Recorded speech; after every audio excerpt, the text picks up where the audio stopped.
So, welcome again to Propel's video series where we highlight innovative research into the causes of Crohn's disease, as well as treatments and novel diagnostics. Angela? Thank you, Annabelle. And thank you. We're here today with Dr. Jean-Frédéric Colombel. We're very happy to have you. And I want to review your bio for the sake of our viewers before we jump into our questions. Dr. Colombel is an internationally renowned clinician and researcher in inflammatory bowel disease and gastroenterology. He is the director of the Leona M. and Harry B. Helmsley Charitable Trust Inflammatory Bowel Disease Center, director of the Susan and Leonard Feinstein IBD Center, and conducts research and cares for patients at the Icahn School of Medicine at Mount Sinai in New York City, where he is a professor of medicine. Prior to arriving in New York in 2013, Dr. Colombel was the head of the Department of Hepatogastroenterology at CHU de Lille, France. While in Lille, Dr. Colombel conducted research that led to some of the most seminal discoveries in IBD, including ASCA as a seromarker for Crohn's disease, the first gene for IBD, NOD2, which remains the most important genetic risk factor for Crohn's disease, and a new strain of E. coli, adherent invasive E. coli, or AIEC, that is associated with ileal Crohn's disease. Dr. Colombel's leadership in establishing multidisciplinary research teams helped, in part, to bring his research findings to fruition. He is widely recognized as one of the most effective collaborators in the field of IBD, regularly bringing together geneticists, microbiologists, epidemiologists, systems engineers, and IBD clinicians to study new concepts in the causes, prognosis, diagnosis, and treatment of IBD. Dr. Colombel is also lauded for establishing evidence to support therapeutic strategies widely in use today, including combination therapy, treating to target, and de-escalating immunosuppressive medicines. In 2018, he won the Sherman Prize, the first recipient to have trained and practiced outside the U.S., and in 2022, he was awarded the Jacobi Medallion. Dr. Colombel, we are so thrilled to have you today. You've led so much critical work to try to learn why IBD happens and how we can predict it, and as well as how to treat it. And there have been an increasing number of studies over the last several years using samples from individuals who later develop IBD, including the Predicts and GEMS studies, to name a couple. Can you break down how these two particular studies were set up and the differences in the type of data they produced? Thank you so much, Angela. So good afternoon. Maybe, if you don't mind, I would like to start with some comments to introduce the topic. The topic is about prediction and prevention of IBD. Why I'm so interested in that? So we have made a lot of progresses in the recent years in the treatment of IBD, with a lot of new drugs, new therapeutic strategies. You mentioned treat to target, combination, and so on and so forth. But we are still plateauing, and this is very well recognized. And on the top of that, there is no cure, because even though we are very often able to control the disease, as soon as we stop medications, the disease will come back. And basically, what I'm looking for, not only me, but all my group and colleagues, is a cure of IBD. And if I have to summarize in one word what I believe is the future of IBD, this word is early. Why early? Because there are a lot of data showing that if you treat the patients very early in the course of the disease, the prognosis is much better. For instance, there was this recent profile study from UK showing that if you can catch the patients within 2 weeks after he has been diagnosed and treat these patients with immunosuppressive therapy, the therapeutic ceiling is rising a lot. We are not talking about 40% of remission, but 80% of remission, right? So early is key. Still, even though you are able to catch the patient very early after his first symptoms. Again, there is no cure because we have data from a recent study done in France by the Jeter showing that same, if you stop the medication, the patient will relapse. So the concept is early after symptoms is better, but it's not early enough. So the overall concept is that early should be before the first symptoms are occurring. And we have a lot of data, and we will discuss some of them, showing that many years before the first symptom is occurring, there is already a lot happening in the future patients.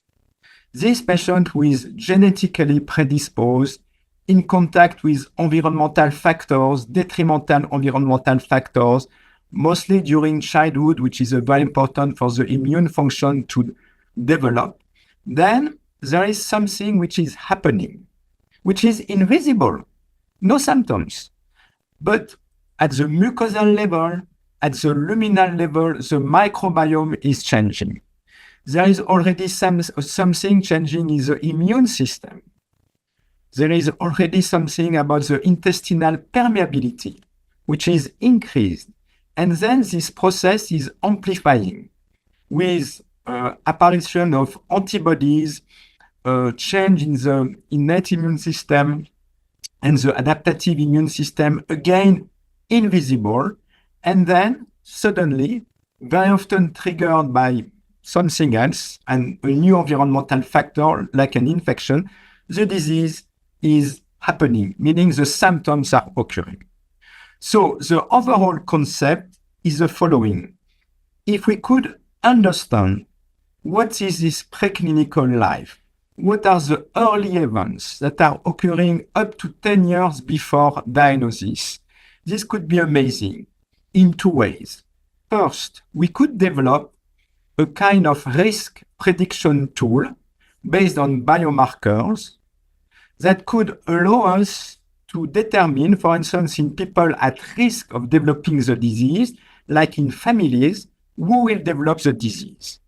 Second, by understanding what is happening early in life, before diagnosis, we will find the mechanisms leading to the development of the disease and new therapeutic targets. So this is the overall concept, okay? So how can we, and I'm coming now to your question. Sorry for this long intro, but I think it was necessary. So how can we get access to this preclinical life? There are two ways to do that. The first one, and this is exemplified by the GEM study, led by Ken Croteau in Canada, mostly in Canada, but also in other countries, is to recruit first-degree relatives of patients with Crohn's disease and follow them prospectively. Okay? Among those first-degree relatives, some of them, after 5, 10 years, will develop Crohn's disease, and some of them will not. And of course, if you collect samples when you recruit those patients many years before diagnosis, you could compare the results of the biomarker, the marker which are associated with development of Crohn's disease in a case control study. You compare those who develop Crohn's disease after 10 years with those who didn't develop Crohn's disease. And this is what the GEM study did. It was an amazing study. They were able to recruit 5,000 first-degree relatives of patients with Crohn's disease, prospectively followed. And as expected, after 10 years, approximately 100 developed Crohn's disease. And they were able to compare those 100 with at least 4 controls who didn't develop Crohn's disease. And there are other similar cohorts using the same basically design. Like we have here in New York, the Road to Prevention, we have the Meconium study. Basically, we have similar prospective study. The other way to look at that is to say, okay, why don't we take advantage of the repositories of patients who have developed Crohn's disease or ulcerative colitis, but for whom we have samples available that were collected up to 10 years before. And this is the beauty of the Department of Defense Serum Repository. And this is a PREDICT study where samples have been collected prospectively since the 80s from recruits who were enrolled in the army.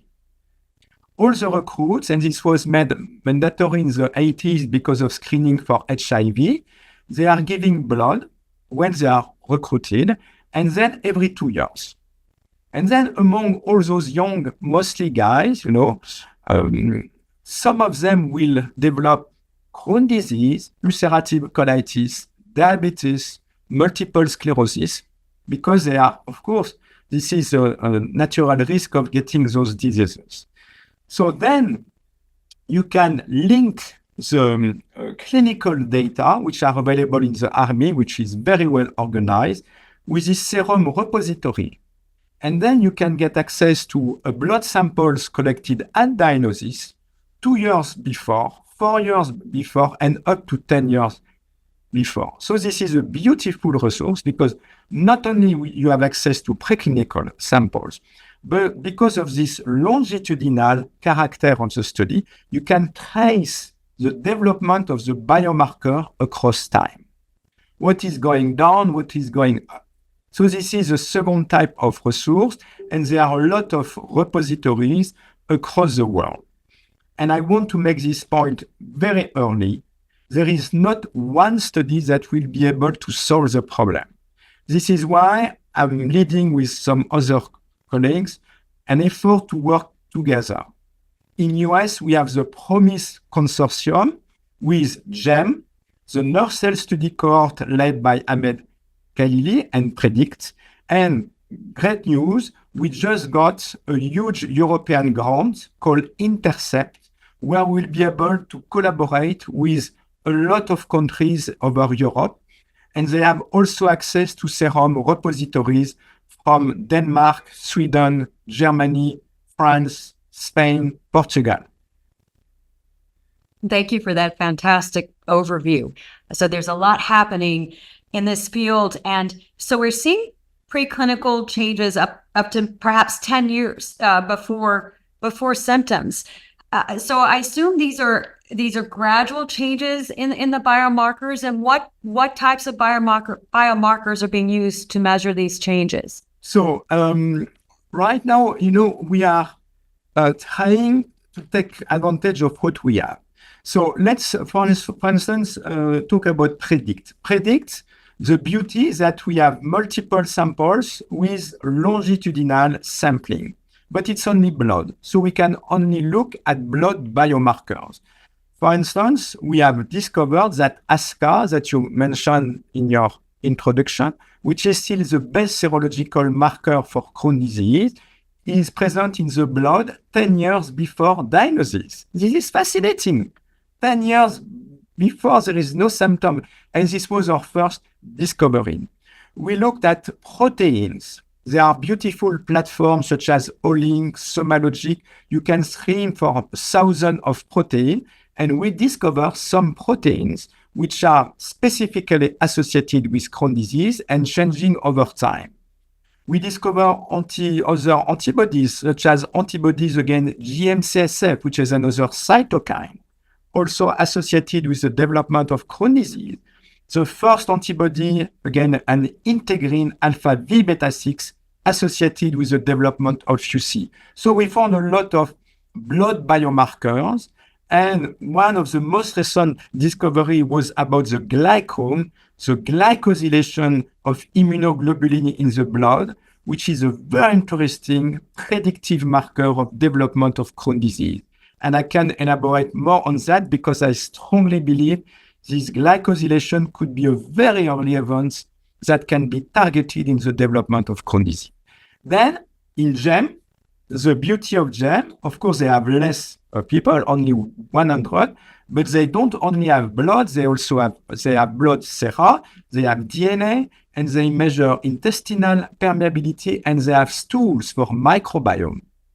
And what the GEM discovered is that up to 3 years before diagnosis, the permeability of the intestine is increased. There is this leaky gut that precedes the development of Crohn's disease.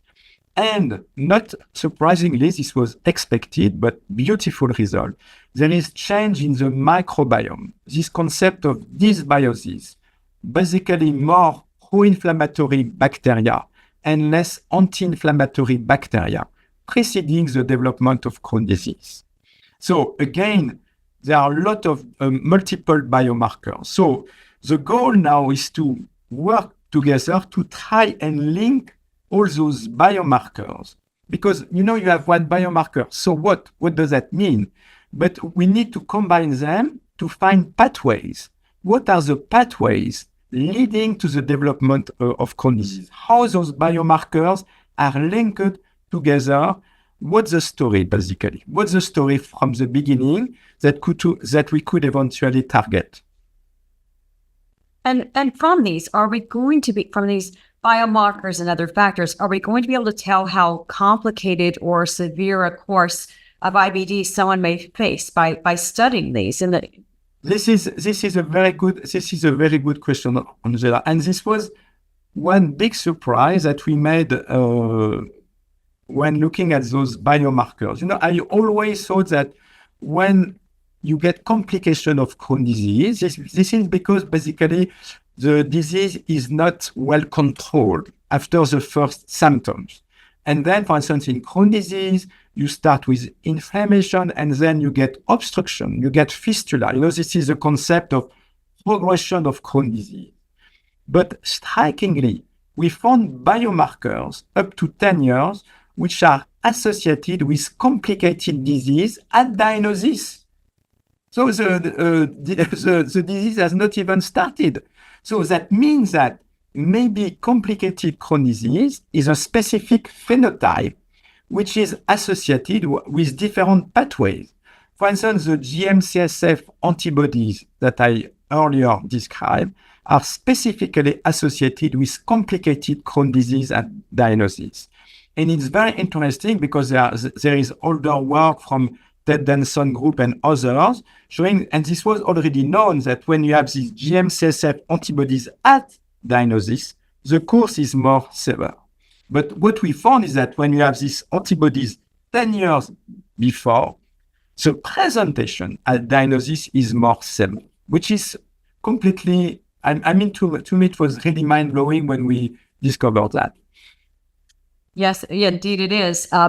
You were referring to using earlier samples, the studies using samples to compare the from IBD patients to their healthy first-degree relatives in the gut microbiota.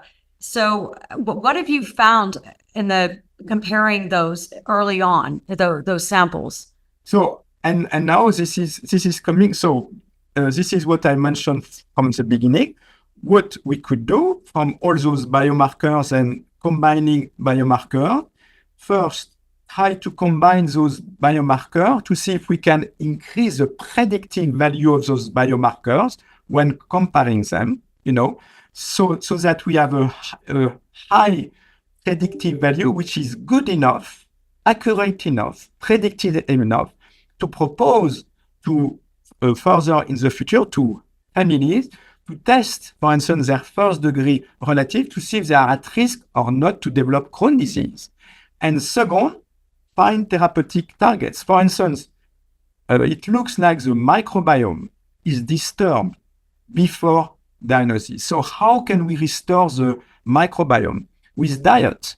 There are a lot of data showing that by changing your diet, more anti-inflammatory diet, broadly speaking, you can actually switch the microbiome and restore a normal microbiome. And maybe this would be a way to prevent Crohn's disease. Another example, very recent data that should be published very, very soon, the glycome. We have data showing that basically there is a change in glycosylation at the mucosal level in patients with Crohn's disease, reflected by changes in the blood of the glycosylation. And this could be targeted as well very easily by giving supplements of glycans. And we have already started to do that in a European grant with Salomé Pinho in Portugal. So there are a lot of efforts going to the same direction. And finally, Angela, if we are able to find a predictive tool which is telling you, within the next year or the next 2 years, your likelihood to develop Crohn's disease is more than 90%, then in that case, maybe it would be worth to actually try therapy with not immunosuppression, but immunomodulation. This is what actually we are following the traces of endocrinologists and rheumatologists. It's a general movement, to look at prevention now. So, for instance, in diabetes, they were able to show after many years of effort, amazing effort, that just by using family risk, polygenetic risk score, and antibodies, they were able to predict with a very high accuracy in a kid 2-year-old if he or she will develop diabetes. And then they randomized these kids in a prevention trial using an anti-CD3 antibody, so an immune intervention. And this was the first study ever to show that by using this prevention, you can not completely prevent, but significantly delay the appearance of diabetes in those kids. Same in rheumatoid arthritis. They found by looking at patients with just had joint pain and some predictive marker, if they give them this medication, which is called abatacept, they can prevent or they can delay the development of rheumatoid arthritis. It's not perfect, Angela, because it's not full prevention, but at least, you are delaying the study. And in an ideal world, you want to completely curve, completely basically stop everything, and then that the disease will never appear, which is, of course, God. We look forward to that progress. That's heartening to hear. You referred earlier to the first. Let's go back to childhood, and there apparently are a few critical years in the first few years of a child's life concerning the development of IBD. What have you all learned about that? Because I know there's been a lot of published articles on that. Yeah, because, there is this window of opportunity. There is the first 1,000 days of development of growth where the immune system is basically built. And we suspect that this is where maybe some events may happen that will lead in a genetically susceptible child to the development of different immune diseases. For instance, change in their diet, maybe pollution. We are also working now on biomarkers of pollution, which is super interesting as well. But for instance, use of antibiotics, a lot of data now, convincing data, showing that use on antibiotics early on is basically a predisposing factor to develop different immune-mediated disease, and especially Crohn's disease. So this is why we believe that the early childhood, the early life, is a very important time where events may happen, but also a very important time where we could intervene to reduce the risk of developing IBD. And with Inga Peter here at Sinai, we have just completed one of the first prevention trials where we are using this space, early life, to try to prevent inflammation in babies. We are recruiting mothers with IBD and randomizing them to anti-inflammatory diet or normal diet, and see if by changing the diet in the mothers, we can actually restore the microbiome of the baby born to mother with IBD, which is already disturbed. The microbiome at birth of babies born to mother with IBD is already abnormal, and it's pro-inflammatory. So it's a kind of prevention trial, even though we are not looking at prevention of Crohn's disease, we are looking at prevention of basically a bad microbiome. It's called the Melody trial, and it's the enrollment is completed. So we are really looking forward the first data. I have a question. So what about, have you compared the people, like you're talking about mostly using family members, first degree relatives.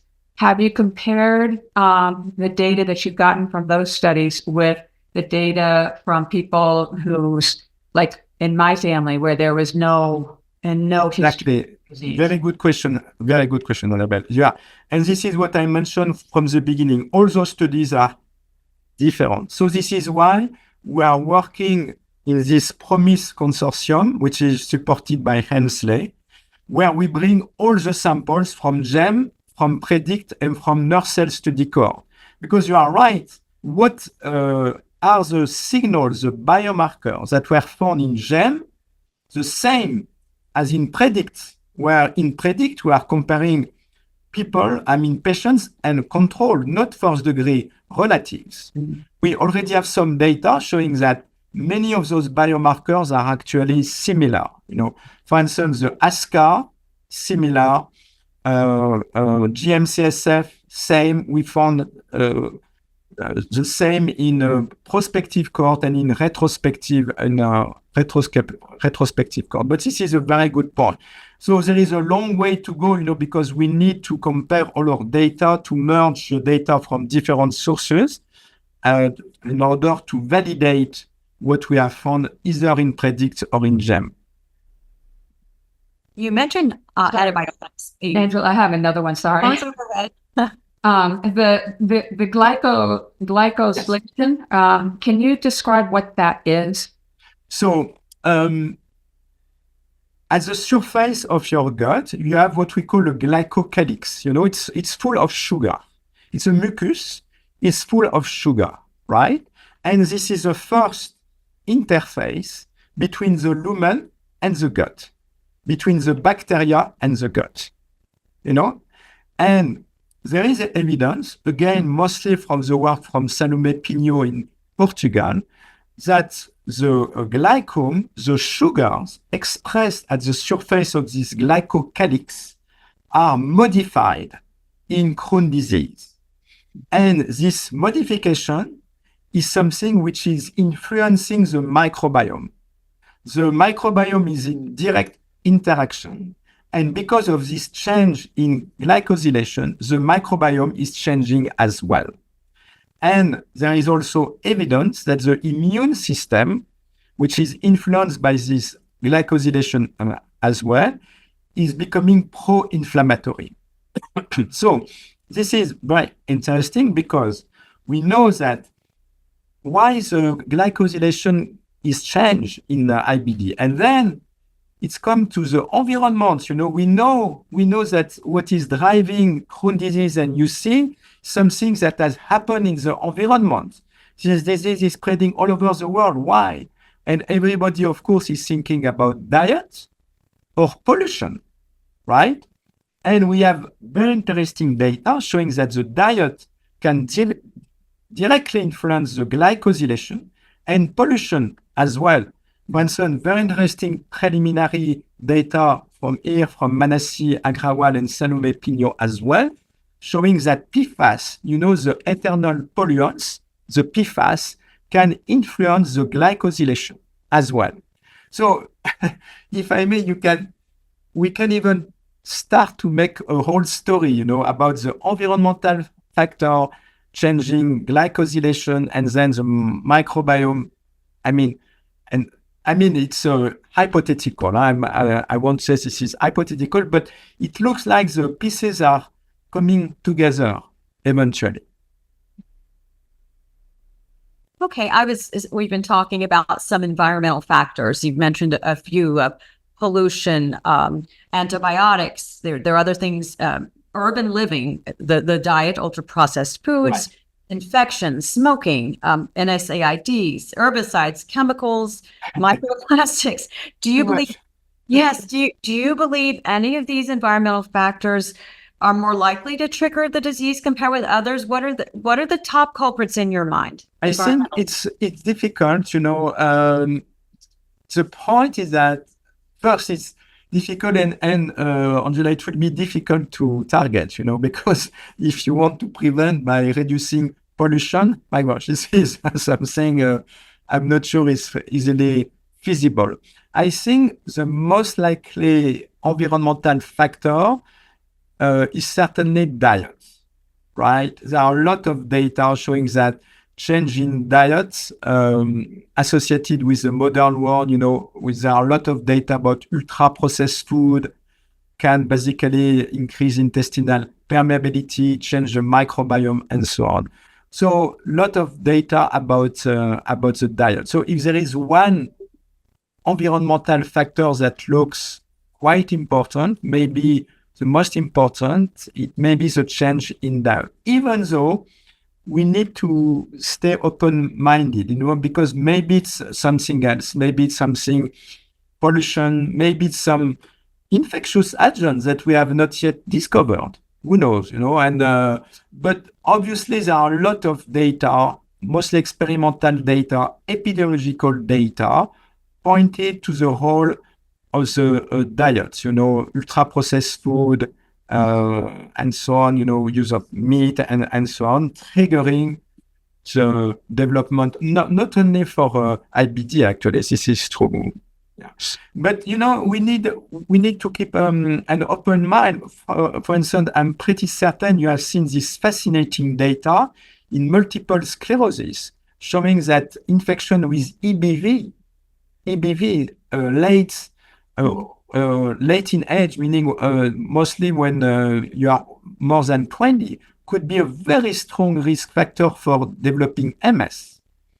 And with Scott Snapper at Harvard, we are looking at role of EBV in Crohn's disease.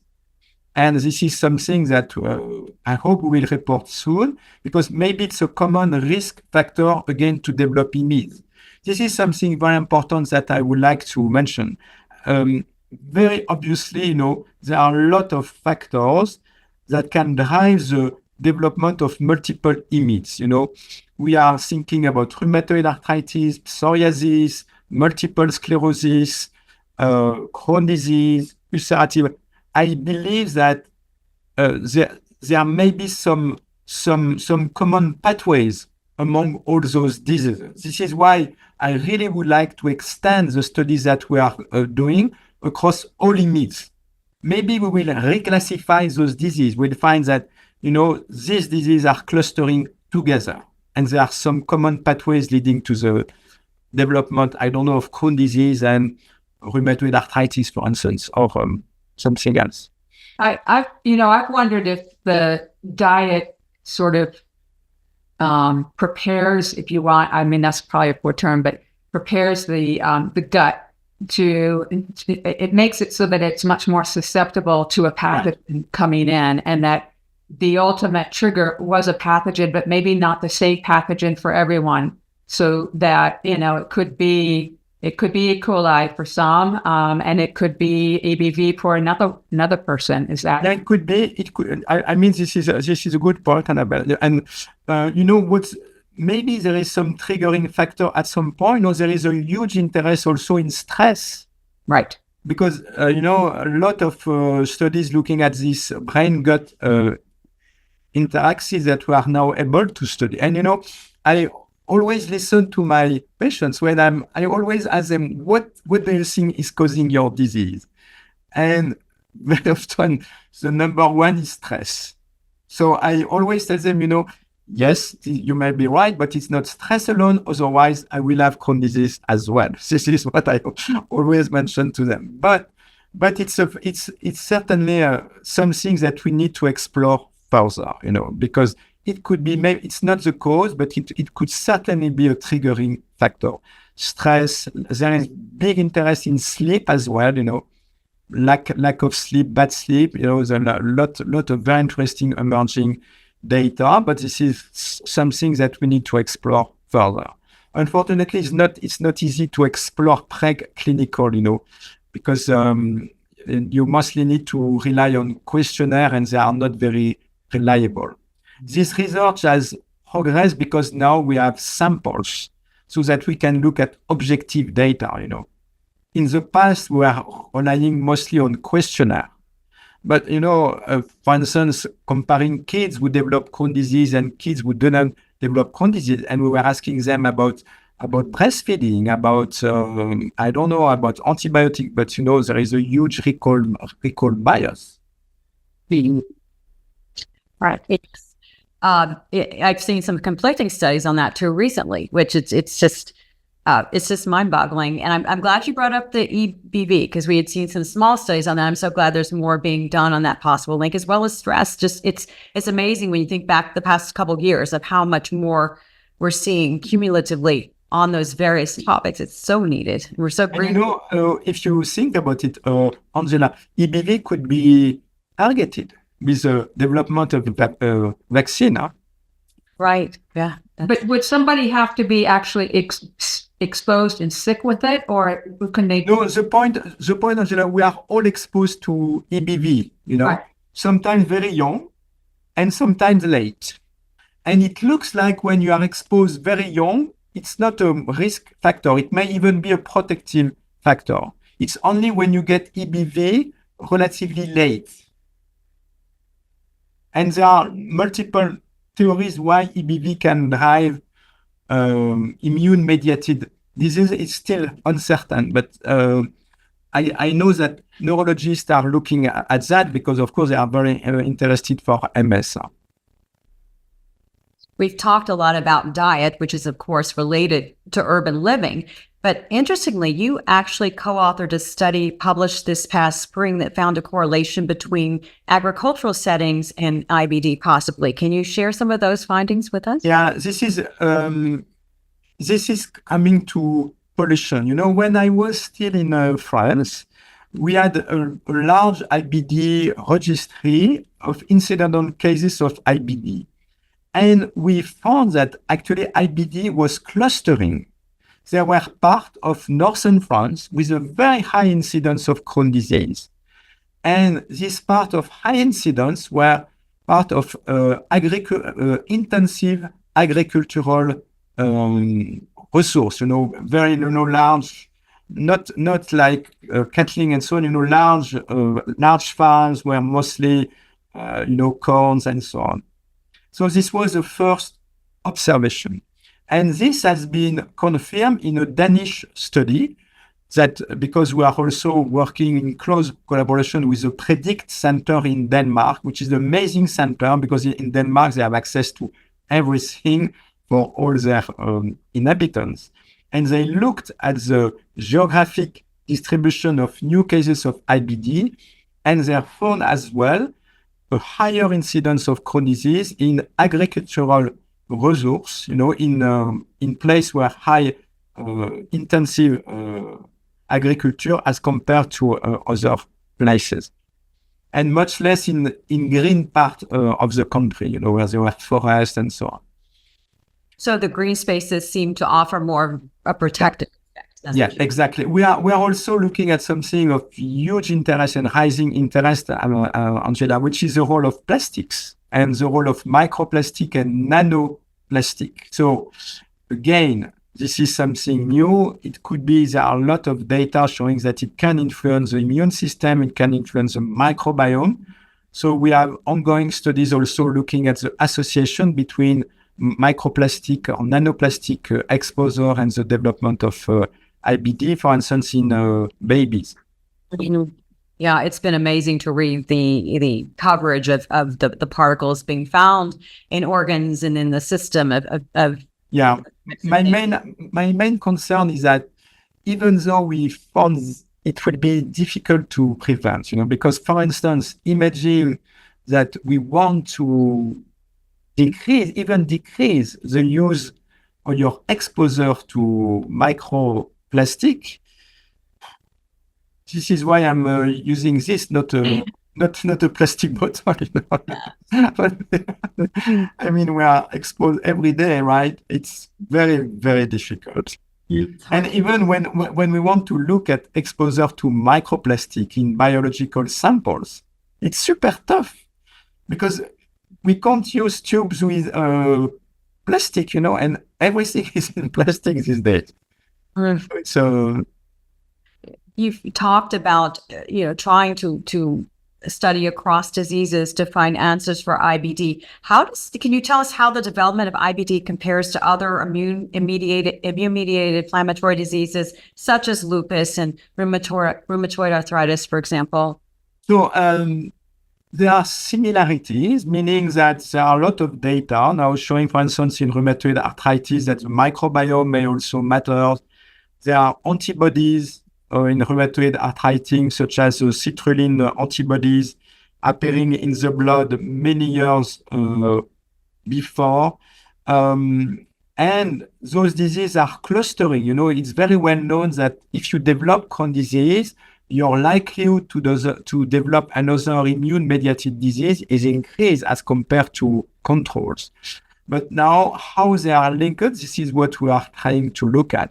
Glycosylation changes, for instance, have also been found in lupus and in rheumatoid arthritis. And we've talked a lot about the possibility of trying to prevent disease early. Can the data that you're finding, do you think someday we'll be able to use any of these findings to treat people who are already sick? Can you talk more about that? Yes, this is a good point, Angela, because of course our goal is to predict and to prevent.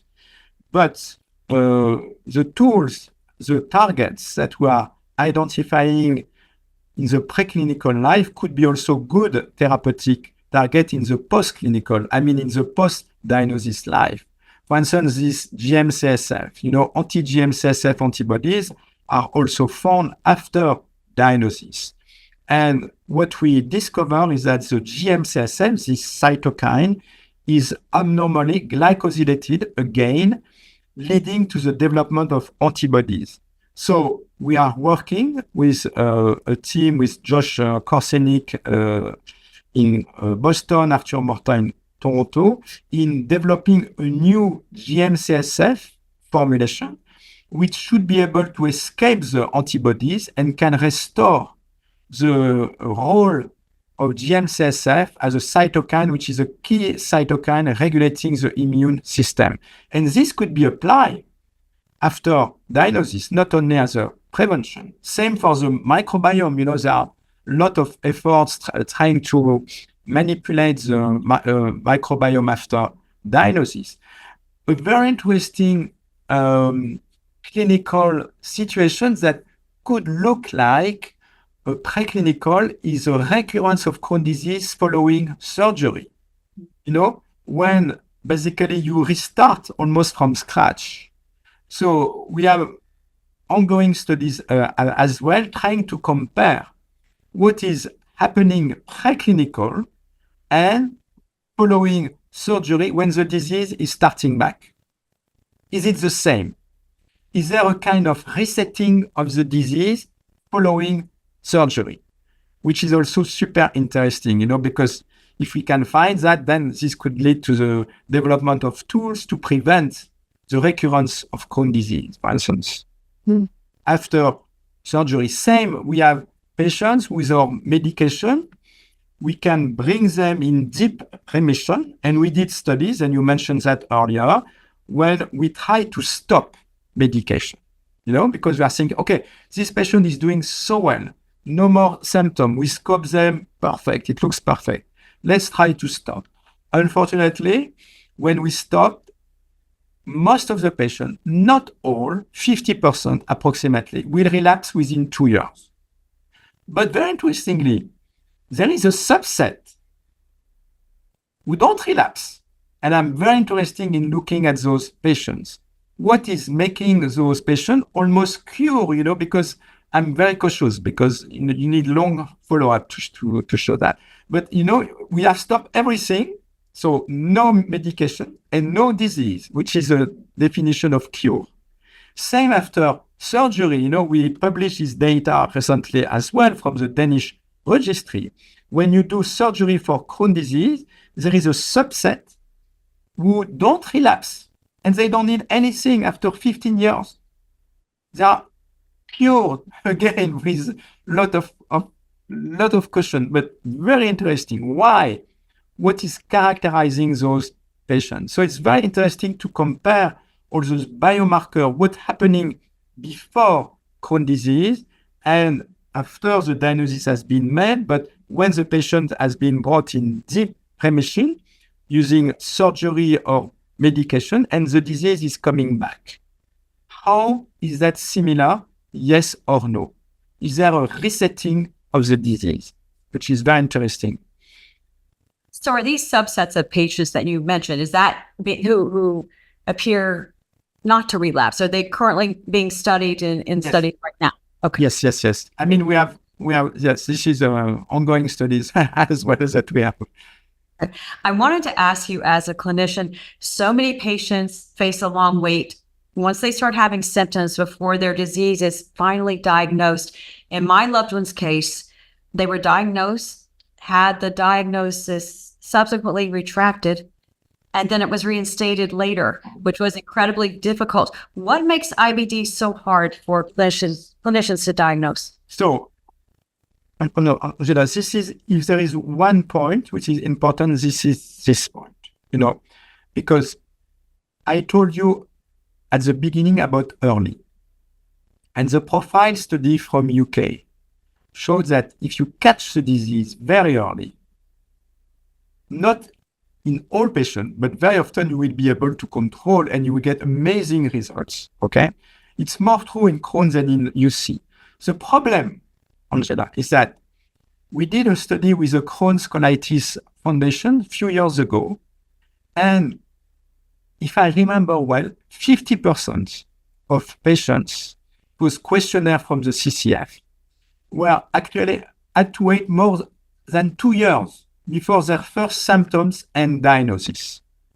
So I think the most important effort for us is to try and shorten this interval, meaning that for GP, gastroenterologists, of course, we are seeing those young patients very often coming to their practice, and they say with symptoms which are atypical, they say, oh, this is an infection, or I don't know, you got a bad bug, and no, I mean, red flag. And there are some red flags, family history, of course, if there are some perianal symptoms, and we have very easy tools. For instance, just do calprotectin in stools. If the calprotectin is high, red flag. And then immediately go to the scope and you will diagnose very early. And this will completely change the prognosis of the patient. We are talking a lot about this complicated concept of personalization, combination, let's try with simple things. Let's try by making the diagnosis very early and to treat very early. This is the most important gap that we are facing in the care of IBD today, which is amazing.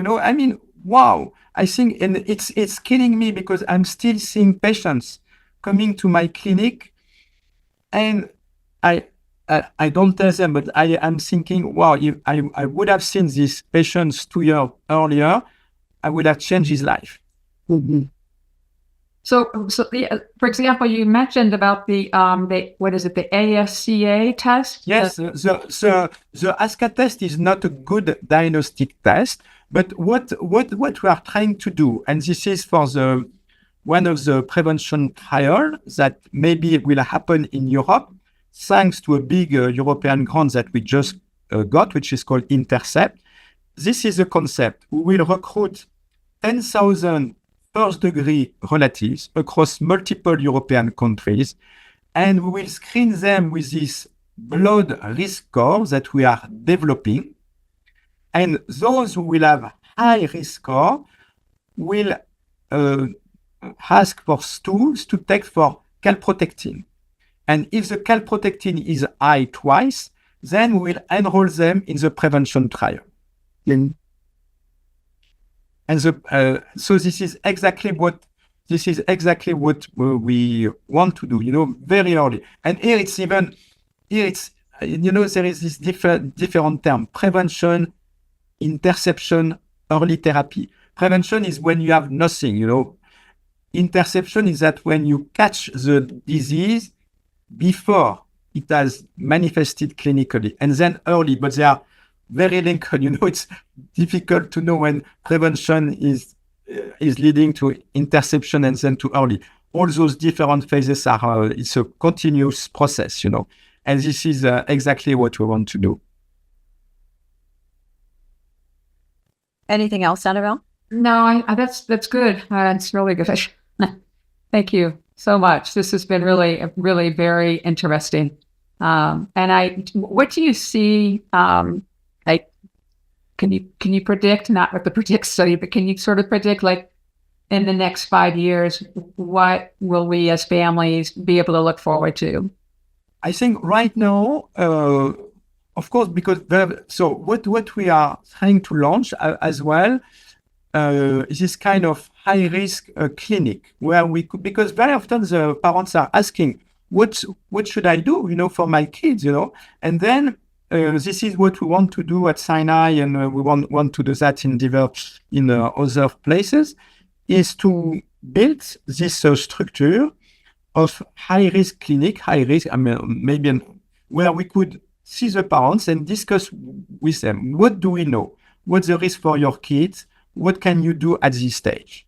And to be very clear, right now, there is very little that we could do. And of course, we should be very cautious about that, because there is very little. For instance, avoid smoking, maybe use a good diet, avoid high exposure to antibiotics, and so on and so forth. But this is exactly what we need to do. I forgot to tell you something which is critical. All those efforts, everything that we are doing, it has to be supported by patients. This is why we did a survey in Europe led by Joanna Torres, who is working with me on this prediction for years. And she asked more than 1,000 patients and their families, what will you be ready to accept for prediction and for prevention? And the large majority of them will say, I'm okay. If it's a blood test or a stool test, it's fine. I was surprised because up to 40% were ready to accept a colonoscopy, which to me was a little bit striking. And then she asked the question, if I'm able to tell you that there is a risk, what kind of intervention will you be ready to accept? 98% diet, exercise, something changing their lifestyle. But up to 40% were ready to accept the use of biologics to prevent. But of course, it depends what's the level of certainty that you have. What's the likelihood that your kid will develop Crohn's disease. And we have to be very cautious not to put too much burden on the families and their kids and so on. This is super important. And this is why we did this survey in Europe, and I think we will be doing this survey as well in US with the help of Crohn's and Colitis Foundation, because we have to be very careful when developing all these efforts about prediction, prevention.